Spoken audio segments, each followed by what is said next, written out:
শত্রুকে কলা গাছের উপরে বান মারা। শত্রুকে কলা গাছের উপরে বান মেরে সারা আজীবনের জন্য মৃত্যুর মুখে ঠেলে দিতে পারবেন, তাকে মেরে ফেলতে পারবেন শুধুমাত্র একটি মাত্র মন্ত্র দিয়ে। মাত্র 9 বার পাঠ করে ওই ব্যক্তিকে মেরে ফেলতে পারবেন একটি মাত্র কলা গাছের মাধ্যমে। কলা গাছের উপরে বানটা মেরে আপনি ওই শত্রুকে বান মেরে ফেলতে পারবেন। খুবই চমৎকার একটি মন্ত্র আমি আপনাদের মাঝে শিখাবো, পরীক্ষিত মন্ত্র শিখাবো।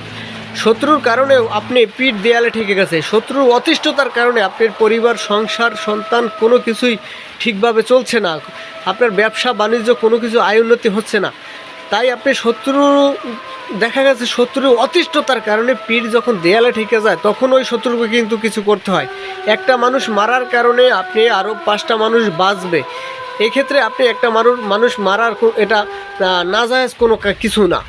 আমরা মনে করি যে এটা কোনো নাজায়েজ কিছু না। তাই শত্রুকে বান মেরে ফেলে আপনার আরও 5টা মানুষ নিয়ে জীবিত থাকতে পারবেন, ভালোভাবে চলতে পারবেন।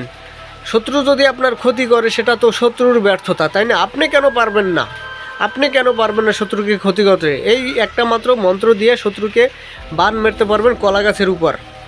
যাই হোক, কীভাবে কী করবেন সব কিছু ডিটেলস আমি বলে দিতেছি।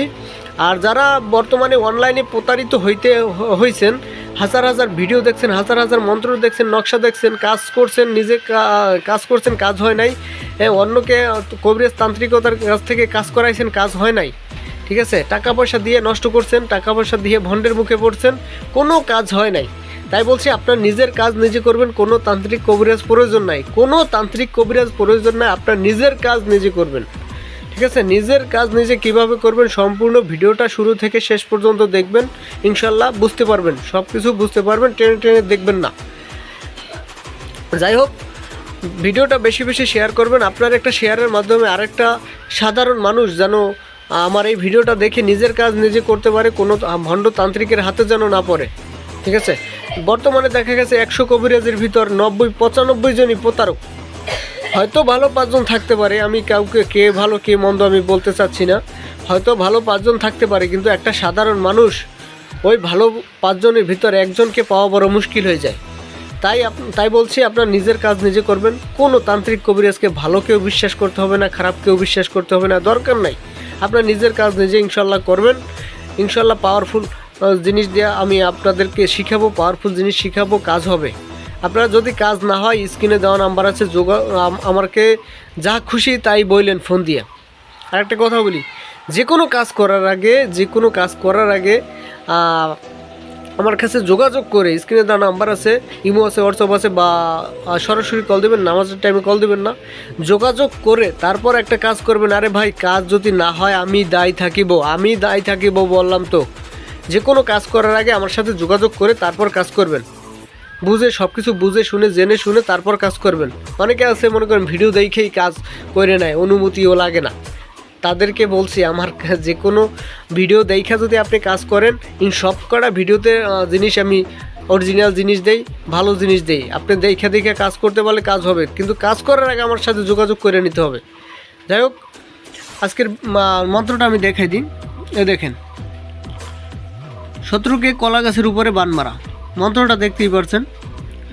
অমুকের পুত্র অমুক বা অমুকের বেটি অমুক, ওখানে যাকে বান মারবেন তার নাম, বাবার নাম উল্লেখ করবেন। মন্ত্রটি আপনারা শনি বা মঙ্গলবারে বা অমাবস্যাযুক্ত সময় মুখস্থ করবেন। মুখস্থ করার পরে অমাবস্যা রাতে বানটি মারতে হবে। অমাবস্যা রাতে, বা যদি অমাবস্যা রাত না পান সেক্ষেত্রে শনিবার বা মঙ্গলবার যুক্ত রাত হতে হবে। যে কোনো রাতে একটি কলা গাছে শত্রুর ছবি আঁকবেন, আঁকিয়ে এই মন্ত্র 9 বার পড়বে। ওই শত্রুর ছবির উপর সামনে বসে দাঁড়াই 9 বার পড়বেন। 9 বার পড়া শেষ হলে একটা হাউস মাছের কাটার উপরে ফু দিয়া একবার পড়বেন, একবার পরে ফু দিয়া ওই নাভির উপরে কোপ মারবেন।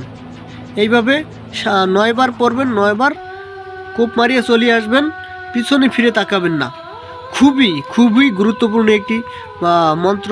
এটি পরীক্ষিত, আমার বারবার পরীক্ষিত, আপনাদেরকে বারবার বলছি এটি পরীক্ষিত, ঠিক আছে? এটি পরীক্ষিত। যদি করতে পারেন আপনার ওই শত্রু শেষ হয়ে যাইবে, একদম নিস্তেজ হয়ে যাইবে আজীবনের জন্য, ঠিক আছে? যাই হোক, যদি কোনো কিছু বুঝতে না পারেন স্ক্রিনে দেওয়া নাম্বারে যোগাযোগ করবেন। আর আমার কথায় যদি কোনো কেউ কষ্ট পেয়ে থাকেন, ভুল ত্রুটি হয়ে থাকে, ক্ষমা সুন্দর দৃষ্টিতে দেখবেন। ভিডিওটা বেশি বেশি শেয়ার করবেন, বারবার বলছি। ভালো থাকবেন, সুস্থ থাকবেন। আসসালামু আলাইকুম।